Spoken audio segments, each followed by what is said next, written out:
একটুখানি নেকের তরে রোজ হাসরের মাঠেতে বাবা ঘুরবে ছেলের পিছে, ছেলে বাবার আগেতে। আহাতে মন কঠিন দিনেতে আল্লাহ কিন্তু ছাড়বে না, ঠিক মতো পড়িলে নামাজ জান্নাত তোমার ঠিকানা। ঘুমের চেয়ে নামাজ ভালো আর তুমি ঘুমাইও না, ঠিক মতো পড়িলে নামাজ জান্নাত তোমার ঠিকানা। আমার প্রাণের ভাই বোনেরা জলদি করে উঠে যাও, ওযু করে তাড়াতাড়ি নামাজ পড়তে লেগে যাও। আহা নবী বেনামাজির শাফাআত করিবেন না, ঠিক মতো পড়িলে নামাজ জান্নাত তোমার ঠিকানা। ঘুমের চেয়ে নামাজ ভালো আর তুমি ঘুমাইও না, ঠিক মতো পড়িলে নামাজ জান্নাত তোমার ঠিকানা। নামাজ লাগবে নি? শুধু জুমার দিন নাকি প্রত্যেক দিন? কয় ওয়াক্ত? 2 ওয়াক্ত না পড়লে কোনো সমস্যা হবে? দেখছেন নি, একজনও আবেগে কইল না যে হবে না। মাথা ঠিক আছে, বোঝা গেল। হবে বলার পরে যদি নামাজ না পড়ো, আল্লাহ বিবেক দিছে, চিন্তা করো তোমার বিচারটা কেমন কঠিন হবে। হবে বলার পরেও যদি নামাজ না পড়ো। আজকে অনেকে ফজরের নামাজ পড়ে নাই, জহুর পড়ে নাই, আসর পড়ে নাই, মাগরিব পড়ে নাই।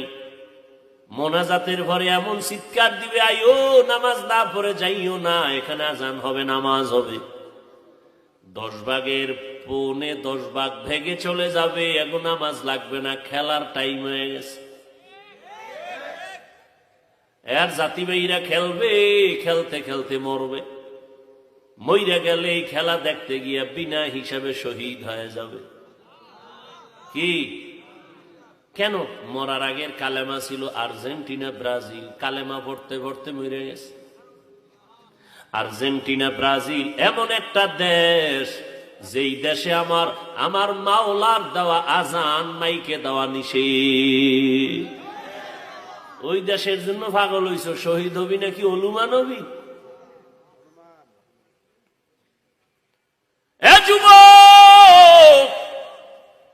মানুষের চলাচলের রাস্তা আটকাইয়া যারা পর্দা লাগায় খেলা দেখো, ইসলাম নিষেধ করেছে মানুষের চলাচলের পথ বন্ধ করবি না, হারাম। এরপরে গোল হইতে গিয়া মন জোরে চিল্লাই উঠছ 10 জন, তোর চিৎকারের আওয়াজে পাশের ঘরের বাচ্চা লাফ দিয়া ভয়ে কান্না শুরু করছে, মা ভয় পেয়ে গেছে। এই মা যে তোরে বরদোয়া দিছে, বল এই বরদোয়ার শাস্তি কেমনে সহ্য করবি? মানুষের বরদোয়ার শাস্তি বড় মারাত্মক। হঠাৎ দেখবি তোর পাও ভাঙ্গা, নাইলে কিডনি নাই। বরদোয়া বড় কঠিন, মানুষের বরদোয়া বড় কঠিন। তোর বাচ্চা যদি ভয় লাফাই উঠে কারো আওয়াজে, তুই তো তার মাইরা ফালানোর জন্য রেডি হয়ে যাবি। আমার বাচ্চারে তুই কেন ভয় দেখাইলি? তোরে সার নাই। আজকে এমন জোরে ভোর রাত্রে চিৎকার দিছো, মনে হয় এলাকায় ডাকাত চড়াইছে। মহিলারা ভয় পেয়ে গেল। যেই মা সারাদিন আগুনের ভিতরে রান্না বাড়ি করলো, রাতের বেলা ঘুমাইতে পারে না, বাচ্চা ডিস্টার্ব করে, বাচ্চাটারে ঘুম পাড়াইতে 2-2.5 ঘন্টা চলে গেল মায়ের। সর্বশেষ আম্মা জান একটু আরামে ঘুমাবে, দিলি না তুই, ঘুমাইয়া চিৎকার দিয়ে ঘুমটা ভেঙ্গে দিলি। মানুষের বরদোয়া নিস না, কপাল পুড়ে যাবে, কপাল পুড়ে যাবে। আর এই পোড়া কপালের শাস্তি মরার আগে হবে, মরার পরে না, আগেই হবে, লিখে রাখ। মানুষের কষ্ট দিয়া বরদোয়া নিবি না, সাবধান। ও আল্লাহর বান্দা, সারা রাত খেলা চাইলি, ফজরের নামাজ পড়লি না, এশার নামাজও পড়লি না, একদিন তো মরবি। এই কথা তো যদি হিন্দুরে বুঝাইতাম, ওরা বুঝতে একটু চিন্তা করত। তুমি তো মুসলমান, তুমি কেন চিন্তা করো? তুমি তো নবীর উম্মত, তোমার তো জান্নাত আছে জাহান্নাম আছে, তুমি তো আল্লাহ মানো, নবী মানো, কোরআন মানো, হাদিস মানো, তোমাকে বুঝাইতে কেন এত কষ্ট হবে আমার? তুমি তো হিন্দুদের মতো মরবা না, তুমি অন্য ধর্মের মানুষের মতো মরবা না, তোমার জানাজা হবে, তোমার কবর হবে, তোমার দাফন হবে। তুমি তো মুসলমানের সন্তান, তুমি তো শ্রেষ্ঠ জাতি, তুমি শ্রেষ্ঠ নবীর উম্মত। মদিনার নবীর আদর্শ কোন হিন্দু মানবে না, বৌদ্ধরা মানবে না, নবীর রেখে যাওয়া সুন্নত খ্রিস্টানেরা মানবে না। আমার নবীর রেখে যাওয়া সুন্নতের আমল করবে মুসলমান। ও মুসলমান, বলো তুমি মুসলমান হইয়া কেন নবীর সুন্নতের জবাই দিয়া বেঈমানের পা চাটা গোলাম হইয়া চুল কাটিয়া কেন ইন্দুরার বান্দরের মতো সুরাত ধরিয়া চলো? বলো তোমার কাছে কি নবীর তরিকা মজা লাগে না? যদি বলো হ্যাঁ নবীর আদর্শ ভালো লাগে না, তো লিখে রাখো কিয়ামতের দিন নবীর শাফাআত তোর কপালে হবে না।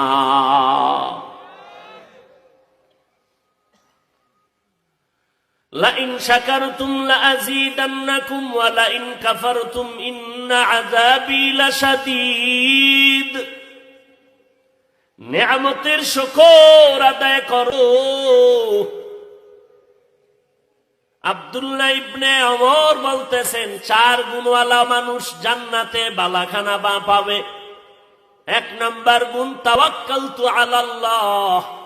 2 নাম্বার গুণ নিয়ামতের বেলায় পড়বে মুমিন আলহামদুলিল্লাহ। আর যখন কোন মুসিবত তোমাকে নাড়া দিবে তখন মুমিন বলবে ইন্না লিল্লাহ। কি বলবে? ইন্না লিল্লাহি ওয়া ইন্না ইলাইহি রাজিউন।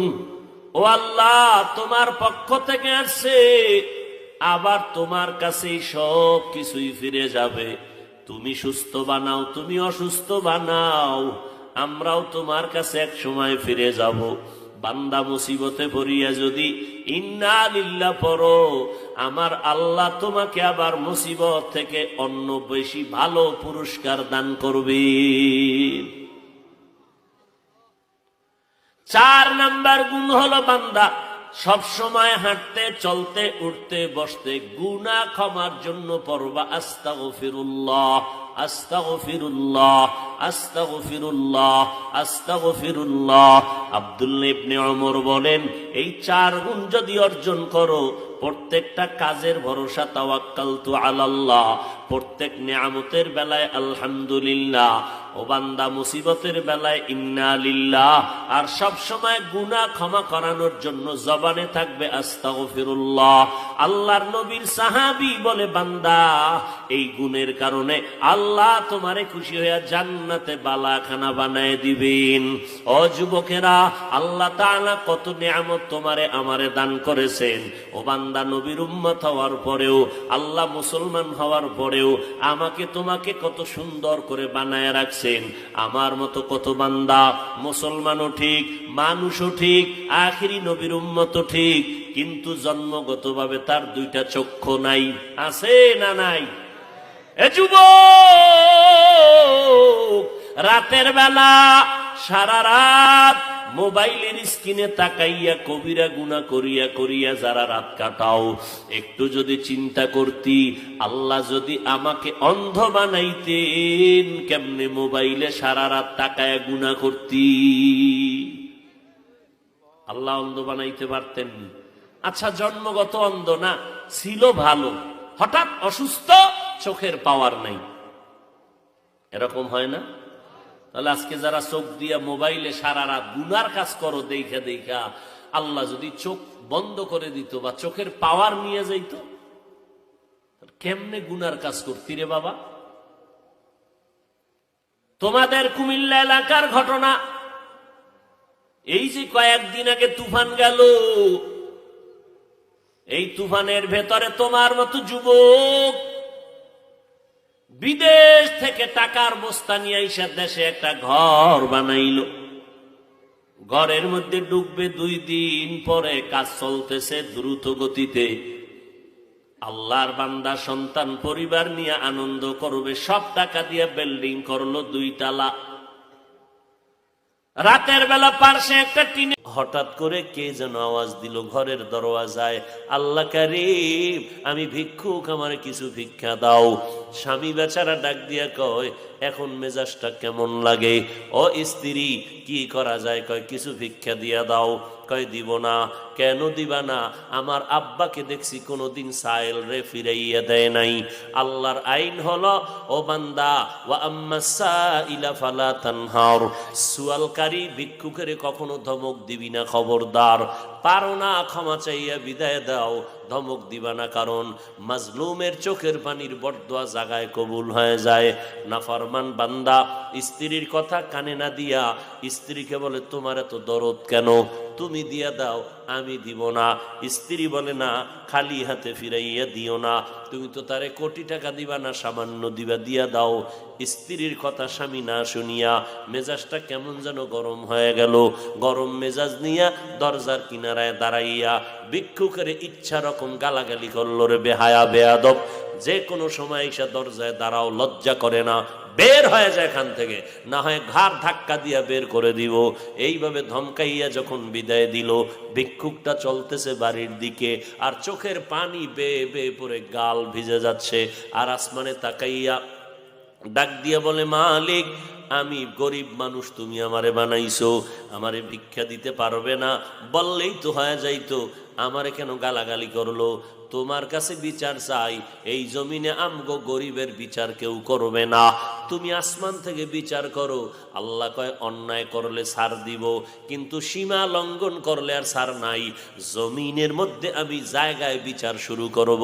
মদিনার নবী বলেন, 2টা গুনাহ এমন আছে যেই 2টা গুনাহ করলে শাস্তি দুনিয়াতেই শুরু, মরার পরে নয়। একটা গুনাহ হলো জুলুম, দ্বিতীয় গুনাহ হলো মা বাবার সাথে বেয়াদবি। মা বাবার সাথে যদি বেয়াদবি করো, শাস্তি হবে দুনিয়ায়। আর যদি কারো উপরে জুলুম করো, নিজের উপরে জুলুম, আল্লাহর উপরে জুলুম। আল্লাহর উপরে জুলুম মানে বলে শিরিকের গুনাহ করা, আল্লাহর সাথে জুলুম করা, অন্যান্য মাখলুকতের সাথে জুলুম করা। যদি জুলুম করো রে বান্দা, তোমার নাম হবে জালেম। যার উপরে জুলুম করবা তিনি হবেন মাজলুম। মাজলুম যখন চোখের পানি ছেড়ে বরদোয়া করবে, সাথে সাথে আরশে আজিমের মধ্যে পৌঁছে যায়, মাঝখানে কোনো পর্দা থাকে না। ভিক্ষুকের চোখের পানি আরশে আজিমের মধ্যে গিয়া ধাক্কা লাগায় দিল। এই ধাক্কায় আল্লাহর আযাব নেমে আসলো এই বেঈমানের উপরে। এত সুন্দর স্ত্রীর পরামর্শ না মানিয়া এই বান্দা স্ত্রীর সাথেও খারাপ ব্যবহার। স্ত্রী কয়, তুমি ভিক্ষুকটারে এমনে ফিরায় দাও, গালাগালি করলা কেন? এবার স্ত্রীকে অকথ্য ভাষায় গালি দিয়ে কয়, তাড়াতাড়ি গাট্টি ডাল, তোর বাবার বাবি তুই চলে যা, এই জমিনে মাইয়ার অভাব নাই, তোর মতো বউ আমার দরকার নাই, তোরে আমি তালাকের সিগন্যাল দিয়ে দিলাম, বাড়ি চলে যা। আরে মাইয়ার অভাব নাই, ডানা কাটা ভরির অভাব নাই, জাতের মাইয়ার বহু অভাব। জাতের মাইয়া অভাব আর অভাব।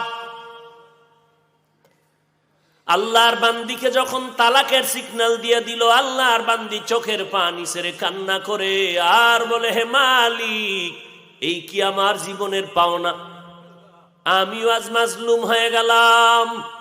স্বামীর সাথে তো বেয়াদবি করি নাই, তুমি কুদরতের ফয়সালা দাও, কোথায় যাব রে মালিক? মাইয়া যতই জাতের মাইয়া যারা, ওরা চায় জীবনে মইরা যাব, তারপরও বিয়া হবে, জীবনে একটা কলঙ্কের দাগ আমার কপালে নিব না। জাতের মাইয়া যারা, আর যেটি অজাত, এটির কোনো হিসাব নাই। আল্লাহর বান্দি ভালো বাবার কন্যা সন্তান, চোখের পানি সেরিয়া কান্না করি, এরপরে শেষ সময় বিদায় নামতেই হবে, থাকতেই দিবে না। আল্লাহর বান্দি বিদায় নিয়ে বাবার বাড়ি চলে গেল কান্না কণ্ঠ নিয়ে। আব্বা জান, আমার কপাল বুঝি খারাপ হয়ে গেল। আল্লাহ কয়, তোর উপর পরীক্ষা, ধৈর্য ধারণ কর। আল্লাহর বান্দা মেয়েটাকে ডাক দিয়ে কয়, ধৈর্য ধারণ করো। আল্লাহর বান্দি ঘরের মধ্যে আছে, এখন বাবার ঘরে থাকে, আল্লাহর কাছে নামাজের মুসাল্লায় বৈশা কান্না করে, কোরআনের তেলাওয়াত করে, আর আল্লাহর কাছে বলে, আল্লাহ তুমি দয়া করে আমাকে মাফ করে দাও। আর একজন জীবনে যদি স্বামী থাকে, তুমি নেককার স্বামীর ব্যবস্থা করে দিও আল্লাহ। 1 বছর পরে অন্যত্র বিয়া হয়ে গেল, এবার স্বামীটা পাইল খুব ভালো, ভালো স্বামী পাইয়া সুন্দর জীবনের ফুলের বাগানের সংসার চলতেছে। একদিনের ঘটনা ঘটতে লাগলো, ঠিক ওই ভিক্ষুকের ওই জালেমের বাড়ি বসে যেমন কথা বলতেছিল, দুপুরবেলা স্বামী আর স্ত্রী খানা খাইয়া মধুর আলাপে ব্যস্ত ছিল, হঠাৎ আগের মতোই দেখে বাড়ির দরজায় একজন ভিক্ষুক আইসা ডাক দিয়ে কয়, আল্লাহ কারীম আমারে ভিক্ষা দাও, আমারে ভিক্ষা দাও। আমার স্ত্রী ডাক দিয়া কয়, কথাটা শুই না। আমি আমার স্বামীকে বলতে যাব, এর মধ্যে দেখি স্বামী কয়, বিবি কথা বন্ধ করে দাও, আমার ঘরে ভিক্ষুক আসে নাই, আল্লাহ পাকের একজন মেহমান এসে দাঁড়ায় গেছে, একটু সময় দেও, আমি মেহমানদের মেহমানদারি করাই। দরজাটা খুলিয়া ডাক দিয়া কয়, চাচা বুড়া মানুষ আসেন, এই দুপুর বেলার টাইম গড়াইয়া গেল, খানা খেয়েছেন? বলে না, বসেন ঘরের মধ্যে বসাইয়া, সামনের দরজা দিয়ে খুলিয়া বসাইয়া। এবার স্ত্রীকে কয়, বিবি খানা দানা যা আছে দাও, খানা খায় না নাকি? আজকেও খায় নাই। বলে 3 দিন পর্যন্ত এই ভিক্ষুকটা না খাইয়া কাঁদতেছে, এবার যা পারো দাও। ঘরের থেকে খানা দিলাম, খানা দিয়ে ভিক্ষুকটার সামনে বসে বসে খাইতেছে। আল্লাহর বান্দি হঠাৎ করিয়া অজান্তে পর্দার আড়াল থেকে একটা নজর ভিক্ষুকের দিকে পড়ে গেল। স্ত্রী একটা নজর তাকাইয়া দেখিয়া ঘরের ভিতরে গিয়া এবার চোখের সামনে কাপড় দিয়া কান্না করে, মালিক তোমার কুদরত দেখিয়া ভয় পেয়ে গেলাম।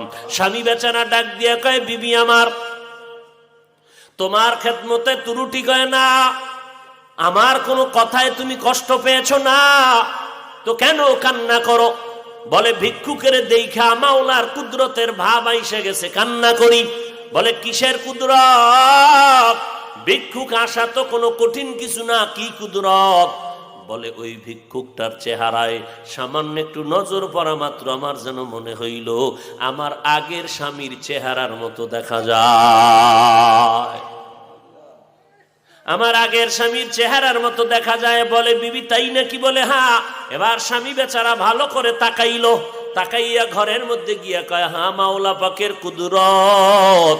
এরে বিবি, এই স্বামীর ঘরে তুমি ছিলা? বলে, ছিলাম। বলে, কতদিন? বলে, দীর্ঘ বছর। থাকার পর তোমার বাড়িতে কোনো দুর্ঘটনা হয়েছিল নি? কয়, হ্যাঁ হয়েছিল। কি?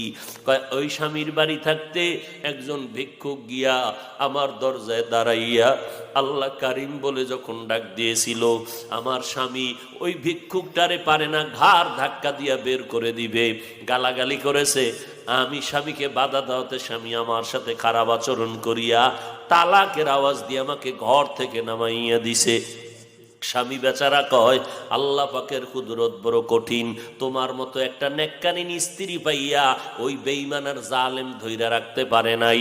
ওই জালেম তোমার সাথে জুলুম করলো, ভিক্ষুকের সাথে জুলুম করলো। মাওলার কুদরতের কারিশমা কত বড় কঠিন। ওই দিন যে ভিক্ষুকের সাথে খারাপ আচরণ করেছিল, তোমার মতো একটা ভালো স্ত্রী পাইয়া তোমার সাথেও জুলুমা করেছে, শুকর আদায় করে নাই। আমার আল্লাহ কুদরতের দরজা দিয়া ওই ভিক্ষুকের চোখের পানি কবুল করে নিয়েছে। আল্লাহ তাআলা তোমার স্বামীর ঘরে গিয়া হালকা একটু চাউল পাইতো, ডাল পাইতো, এটা দেয় নাই। কিন্তু আমার মাওলার কাছে চাইলে কি না পাওয়া যায়। ওই ভিক্ষুক যখন কান্না করেছিল, আল্লাহ তুমি মেহেরবানি করে বিচার করো। আল্লাহ ফয়সালা করলো, আমি আল্লাহ তোরে চাউল দিব না, ডাল দিব না, কি দিব দেখ। এই স্বামী, ও বিবি, তুমি জানো না ওই দিন তোমার ওই জালেম স্বামীর ঘরে যেই ভিক্ষুক দরজায় দাঁড়াইয়া চোখের পানি ছেড়ে ভিক্ষা চেয়েছিল, আর ওই জালেম ঘাড় ধাক্কা দেওয়ার মতো গালাগালি করে বিদায় দিয়েছিল, ওই দিনের ভিক্ষুক অন্য কোনো পুরুষ নয়, ওই দিনের ভিক্ষুক ছিলাম আজকের তোমার আমি স্বামী। আমি ছিলাম সেই দিনের ভিক্ষুক। আমি মালিকের কাছে এত কান্না কানছি, ও দয়ার মালিক আমারে সামান্য চাল দিবে, দিতে পারলো না। আল্লাহ কয়, তোরে চাল দিব না, আমি আল্লাহ তোর কান্নার কারণে চালের মালিক সুদ্ধা তোরে হাদিয়া দিয়ে দিব। আজকে আমার চাল দেয় নাই, ওই ঘরের মালিক, ওই ঘরের রত্ন তোমার মতো নেককারিনী বিবি আল্লাহ আমাকে হাদিয়া দান করেছে। শুকরে নেমাত নেমাত আফজু গুনাহাত। ওই মাটির দ্বারা আমি আদমরে বানাবো। মিকাইল আলাইহিস সালাম আসলেন, সেও মাটির কান্নায় মায়া করে মাটি নিতে পারে নাই, খালি হাতে চলে গেলেন। সর্বশেষ আজরাইল আলাইহিস সালাম রে আল্লাহ পাঠায় বলে, তুমি যাও মাটি নিয়ে আসো, আদম বানাও। আল্লাহর অর্ডারে যখন আজরাইলে জমিনে পদার্পণ করেছেন, মাটি কান্না শুরু করলো। আজরাইল বলে, কান্নায় কোনো লাভ নাই, আল্লাহর অর্ডার, আমার অর্ডার মানতে হবে, কোনো কান্নায় লাভ হবে না। জিবরাইলের মায়াল কাননে নিতে পারে নাই, কিন্তু আজরাইল বলে, আল্লাহর অর্ডারের সামনে কোনো মায়া চলবে? জোর করে মাটি নিয়ে দৌড়। আল্লাহ ডেকে বলেন, রে আজরাইল, যেই মাটির কান্নার মায়ায় জিবরাইল মাটি আনতে পারে নাই, মিকাইল পারে নাই, ইসরাফিল পারে নাই, তুমি যেহেতু জমিন থেকে কান্নার উপরে জোর খাটায়া আল্লাহর মহব্বতে তুমি মাটি এনেছো, তোমার দ্বারাই সম্ভব মায়ের সামনে ছেলের জীবন নেওয়া, তোমার দ্বারাই সম্ভব সন্তানের সামনে মায়ের জীবন নেওয়া। আমি আল্লাহ আজই তোমাকে দায়িত্ব দিয়া দিলাম, মানুষের মরণ জয়ী যুদ্ধে যেন তুমি বিজয়ী হতে পারো। পয়গম্বর আদমকে আল্লাহ বানালেন, বানাবার পরে আল্লাহর ডান হাত, কুদরতি হাত আদম নবীর পৃষ্ঠে দেওয়ার পরে পিপিলিকার সুরতে মানুষের আত্মাগুলো বের করলেন। কেউ লিখেছেন, কুদরতি হাতের একবার আঘাত করে পুরা আত্মা তৈরি করেছেন। কেউ লিখেছেন, না, আল্লাহ দুইবার হাত মেরেছেন আদমের পৃষ্ঠে। প্রথমবার হাত আল্লাহর কুদরতি হাতের ছোঁয়ায় বেরিয়ে এলো মুমিনের আত্মা পিপিলিকার সুরতে। দ্বিতীয়বার যখন আল্লাহ কুদরতি হাত রাখলেন, তখন আত্মা বেরিয়ে এলো বেদিনদের আত্মাগুলো। সব আত্মাগুলো আল্লাহর কাছে রাখলেন, আর আল্লাহ পাক নিজে শিক্ষক হলেন, আর আত্মাগুলোকে ছাত্র বানালেন। ছাত্র বানায় আল্লাহ সবক দিলেন। সবকের হেডিং বিষয় হলো তাওহীদ। আল্লাহ বলেন, আলাস্তু বিরাব্বিকুম, আমি কি তোমাদের রব নয়? সব আত্মা চুপ হয়ে গেল, কোনো জবাব নাই। মায়ার নবী রাহমাতুল লিল আলামিন, তার আত্মা থেকে জবাব আসলো, বালা, আপনি আমাদের রব। রাহমাতুল লিল আলামিন জবাব দেওয়ার পরে ভিন্ন ভিন্ন আত্মার থেকে জবাব আসলো, বালা, আপনি আমাদের রব। এরপরে বেদিন বেঈমানরাও বলল, বালা, আপনি আমাদের রব। আল্লাহ ভালো করে জানে বেঈমানরা যে আমারে রব বলে চিৎকার দিল, কি দুনিয়ায় যাওয়ার পরে আর আমি আল্লাহর বিরুদ্ধে কথা বলবে। আল্লাহ জানেন, ভালো করে জানেন। জানার পরে আল্লাহ বললেন, এখন এই একই জবাবের নাম্বার দেয়া যাবে না, ইনসাফ হবে না। কারণ আমি জানি তুই পরীক্ষা দিলে ফেল করবি। তাহলে কি করা যায়? ক্লাসের মধ্যে শিক্ষক ছাত্রকে প্রশ্ন করলো, বলো এ বাংলাদেশ স্বাধীন হলো কত সনে? ফার্স্ট বয় দাঁড়ায় বলে, স্যার 71 সন। সেকেন্ড বয় দাঁড়ায় বলে 71 সন। থার্ড বয় দাঁড়ায় বললো 71 সন। ক্লাসের ভিতরে আরো যত ছাত্র আছে সবাই তো পড়ে না, কেউ বাবার টাকা দিয়ে পার্কে পার্কে ঘুরে আছে না নাই? কথা কয় না? আছে না নাই? বয়ফ্রেন্ড আর গার্লফ্রেন্ড নিয়ে আড্ডা দেয়, পার্কে পার্কে দৌড়ায়। সময় মতো মেয়ে বাসায় যায় না, ছেলেও বাসায় যায় না। বুড়া বটগাছ তলা বয়ে কান্না করে, কপাল খারাপ। কেন বুড়া, কেন খারাপ? বলে, মেয়েটা গত রাত 3টার সময় হিজরত করে জানি কই চলে গেল। আরে নবীর উম্মত, ক্লাসের ছাত্র সবাই পড়ে না, একদল শুধু ঘুরে আর মাস্তানি করে। লেখাপড়ার খবর নাই, বাবার টাকা দিয়ে মাস্তানি করে। বাবা আবার সুযোগ সন্ধানী মোবাইল কিনে দিল। সন্তান এই মোবাইল পেয়ে জীবন তারে অর্ধেক নষ্ট করে ফেলল। সন্তান আর জীবন নষ্ট করে কোথায় খুঁজে পায় না। বলে, হঠাৎ দেখলাম গুলশান হামলায়। বাবা মা বাবার সতর্কতা অবলম্বন না করার ফলাফল। কই মেয়ে কই, খবর নাই মেয়েটা কোথায়। হঠাৎ খবর শুনে বন্ধু বান্ধবীদের আড্ডায় পড়ে মদ পান করে, গাঁজা টানে, বিড়ি টানে। আজকে ও সন্তানের মা বাপ, তোমার ছেলে মেয়েকে যদি এখনো তুমি সাবধান করতে না পারো, কপালে লিখে নাও তোমার সন্তান আমার কোমলমতি বোনেরা হবে ঐশীর মতো দাজ্জাল। ঐশীর নাম শুনেন নাই? যিনি বন্ধু বান্ধবীদের আড্ডায় পড়ে নিজের আপন মা বাবাকে হত্যা করে ফেললো। অতএব নবীর উম্মতের দল, তোমার সন্তানরে বাঁচাও, দেশ বাঁচাও বলা লাগবে না। সন্তানরে যদি আড্ডাখানা থেকে, মদের আড্ডা, জুয়ার আড্ডা থেকে বাঁচাও, সমাজ সুশৃঙ্খল আদর্শবান যদি হয়ে যায়, দেশ বাঁচাও বলার দরকার নাই, দেশ এমনিই বেঁচে যাবে। হাকিকত সে তু দুনিয়া কবি ডাক দেয়া বলে, পাগল এ পাগল, তুই তো আস্তা একটা পাগল। তোর গাছের ঢালের মধ্যে পাখিগুলোরে দেখিস না, তোর ঘরের মুরুগরে তুই দেখিস না। ভোর রাত্রে হইলে ওই মুরুগটা আর ঘুমায় না, মুরুগটা আমার আল্লাহরে ডাকে সুবহুন কুদ্দুস। মোরগ বাগ দেয় না, আল্লাহ কয় ওই মোরগটা তো আমারে বলে সুবহুন কুদ্দুস। এরে তোর গাছের ঢালের পাখিরা সকালবেলা হলে কিচির মিচির করে, তুই তো মনে করছিস এটা কিচির মিচির করে। না না না, আল্লাহ ডাক দিয়া কয় পাখিরা একটু করে খাবারের জন্য বের হবে, পাখিরা একটু করে আধারের জন্য বের হবে। পাখিদের তো কোনো ব্রাহ্মণবাড়িয়া শহরে কোনো দোকান নাই, কলাপাড়া বাজারে কোনো দোকান নাই, তাদের মাঠের মধ্যে কোনো জমি জমাও নাই। কথা বলুন ঠিক কিনা? পাখিরা তখন খালি হাতে মালিকের কাছে বলে, মালিক তুমি বানাইছো, আমাদের রাস্তা আছে, তুমি আমাদের রিজিক দিয়া পালবা। কথা বলুন ঠিক কিনা? সুতরাং তোমার নাম নিয়ে বাহির হলাম, তুমি আমাদের কোত্থেকে রিজিক দিবা আমরা জানি না। সুবহানাল্লাহ বলে, এটা হলো আল্লাহর নাম নিয়ে তাসবিহ তাহলিল পড়ে বের হয়।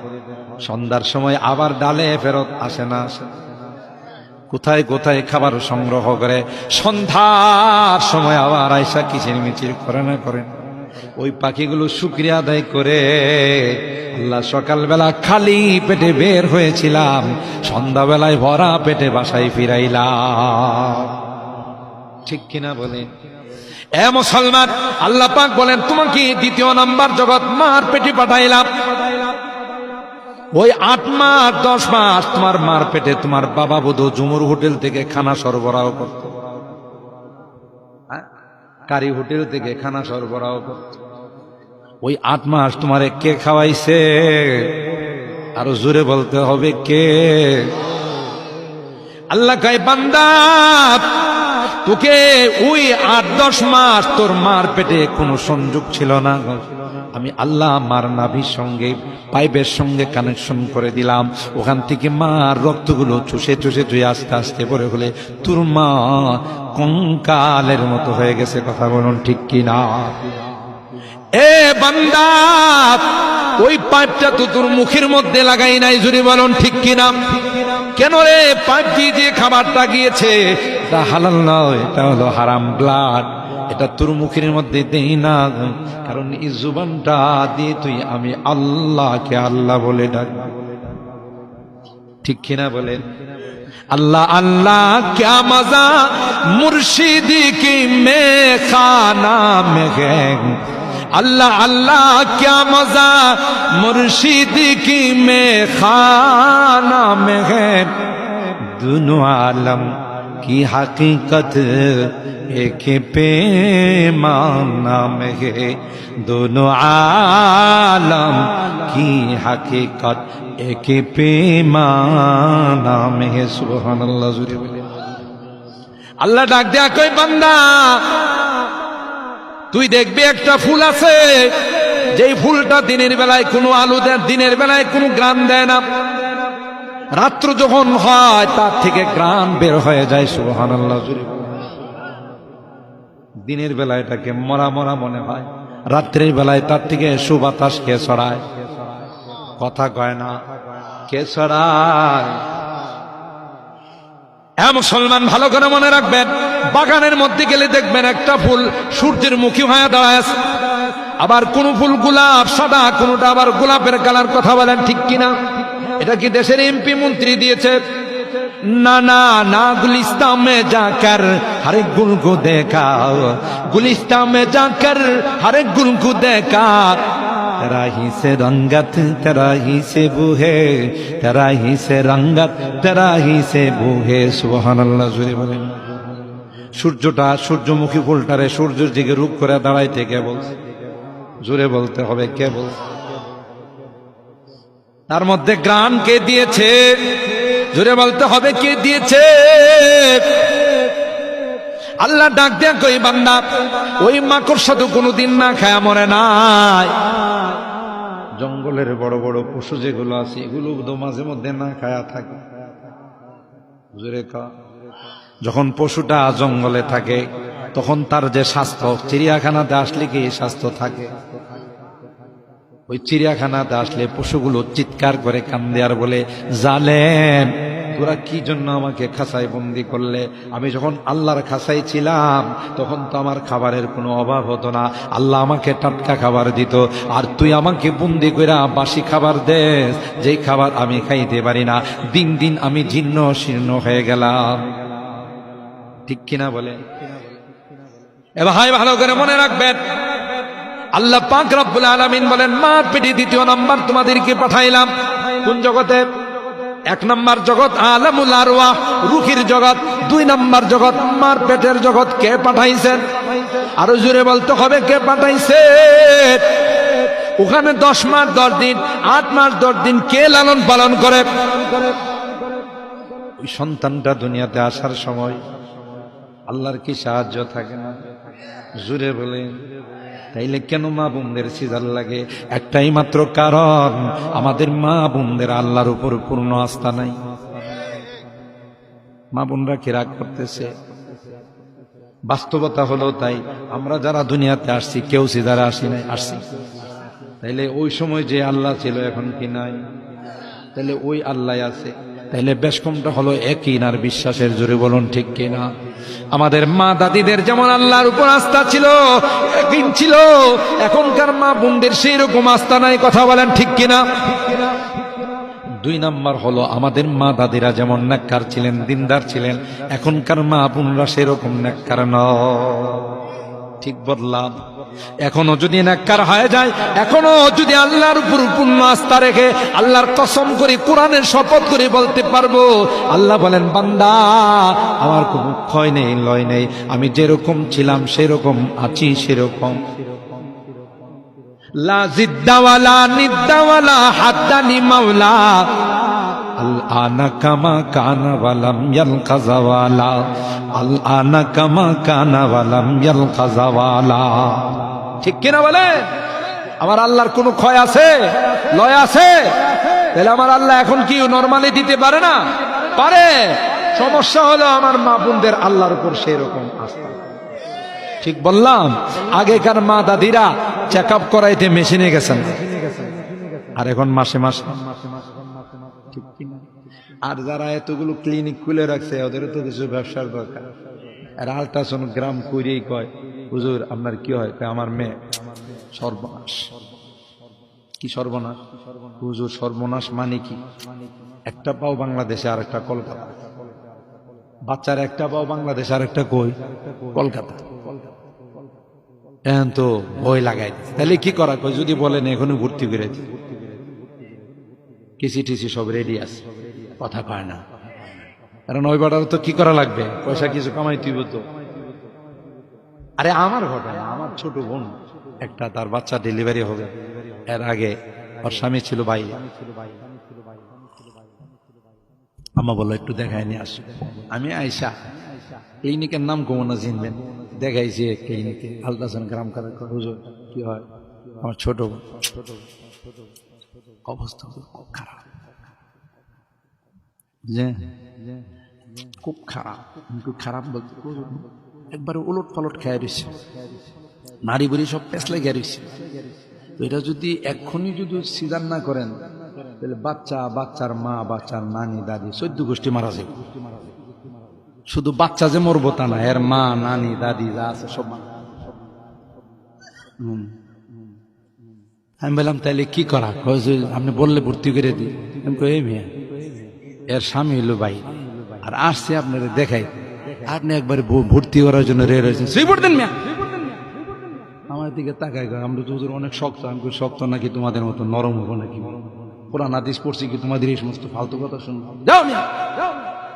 ওই বেটা দেখি যে মন খারাপ করে, আচ্ছা কোনো কিছু হইলে কিন্তু আমাদের পাই, আমরা তো তোমাদের পাইবো, আমি খুশি।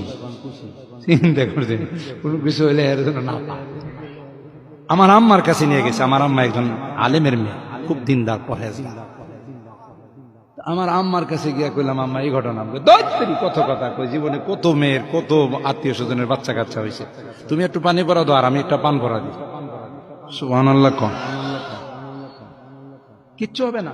আমার আম্মা কইতেছে তুমি একটা সূরা ফাতিহা পড়ে পানি পরা দাও। তুমি আল্লাহ বলবে ফেরেশতা, এই পানি হলো আমার বন্ধু মুহাম্মদের উম্মতের গুনাহগারের চোখের পানি। জাহান্নামের আওয়াজ আল্লাহকে বলবে, আল্লাহ বেনামাজি গুলো কই? ও আল্লাহ গুনাহগার গুলো আমার পেটে দাও, আমার পেটে ক্ষুধা। আল্লাহ বলে জাহান্নাম অপেক্ষা কর, আমি আল্লাহ বিচারটা শেষ করে নেই। জাহান্নাম ফিরতে চায় না। আল্লাহ অর্ডার করবে ফেরেশতা, জাহান্নামের গলায় 70,000 শিকল লাগাইয়া ধর, সামনে যেন আসতে না পারে, পেছনে ধরে রাখো। 70,000 শিকল লাগাইয়া এক একটা শিকলের গোড়ায় 70,000 ফেরেশতা ধরে টানবে। জাহান্নামকে পেছনে ধরে রাখতে পারবে না। আমার মায়ার নবী, রহমতের নবী দেইখা কান্না করবে, আল্লাহ জাহান্নামের ফিরাও, আমার একটা উম্মত যেন জাহান্নামের মধ্যে না যায়। আল্লাহ বলবে ফেরেশতা এদিকে আয়, একটু পানি দিয়া বলবে জাহান্নামের মধ্যে এটা ছিটাইয়া দিয়া দাও। ফেরেশতারা আল্লাহর হাতে কুদরতের পানিটা নিয়ে যখন দিবে, জাহান্নাম দ্রুত পেছনে দৌড়াইতে থাকবে। ফেরেশতারা বলবে আল্লাহ 70,000 শিকল লাগাইয়া যেই জাহান্নামকে ধরে রাখতে পারি না, এমন একটু পানি তুমি দিয়েছো, সাথে সাথে জাহান্নাম দৌড়ায় গেল। এটা কেমন বরকতের পানি? এটা কি কাউসারের পানি, নাকি জমজমের পানি, নাকি আবে হায়াতের পানি, না দুনিয়ার কোন সমুদ্রের পানি, বৃষ্টির পানি? আল্লাহ বলবেন না না ফেরেশতারা, এটা ওই পানি না, হাউজে কাউসারের পানিও না, জমজমের পানিও না, এটা আবে হায়াতের পানিও না, এটা সমুদ্রের পানিও না, এটা বৃষ্টির পানিও না। আল্লাহ বলবে ফেরেশতা, এই পানি হলো আমার বন্ধু মুহাম্মদের উম্মতের গুনাহগারের চোখের পানি। আমার বান্দা মুহাম্মদের উম্মত গুনার কথা স্মরণ করে চোখের পানি ফেলেছে। ওই গুনাহগার উম্মতের চোখের পানির এত বরকত। আল্লাহ কয় বেশি করে কান্না করো, কম কম হাসো। নবী বলেন এক ফোঁটা চোখের পানি ছেড়ে কাঁদো। দুনিয়ার ঘরে আগুন লাগলে পানি ছাড়া যেমন ঠান্ডা করা যায় না, তোমার আমার গুনার কারণে জাহান্নামের আগুন কিন্তু চোখের পানি ছাড়া ঠান্ডা হবে না। ও যুবকেরা, ও বৃদ্ধ বাবাজিরা, ও পর্দার আড়ালের আম্মা জানেরা, দুনিয়াতে সূর্যের গরম সইতে পারি না। বিছানায় যখন ঘুমাইতে যাই মশারি টানাইয়া ঘুমাই, মশায় কামড়াইলে ঘুমাইতে পারবো না। গুনাহ নিয়ে কবরে গেলে মশারি কই পাবি? ওই কবরে সাপ বিচ্ছু পোকামাকড়ে ভরে যাবে। ও আল্লাহর বান্দারা, গরম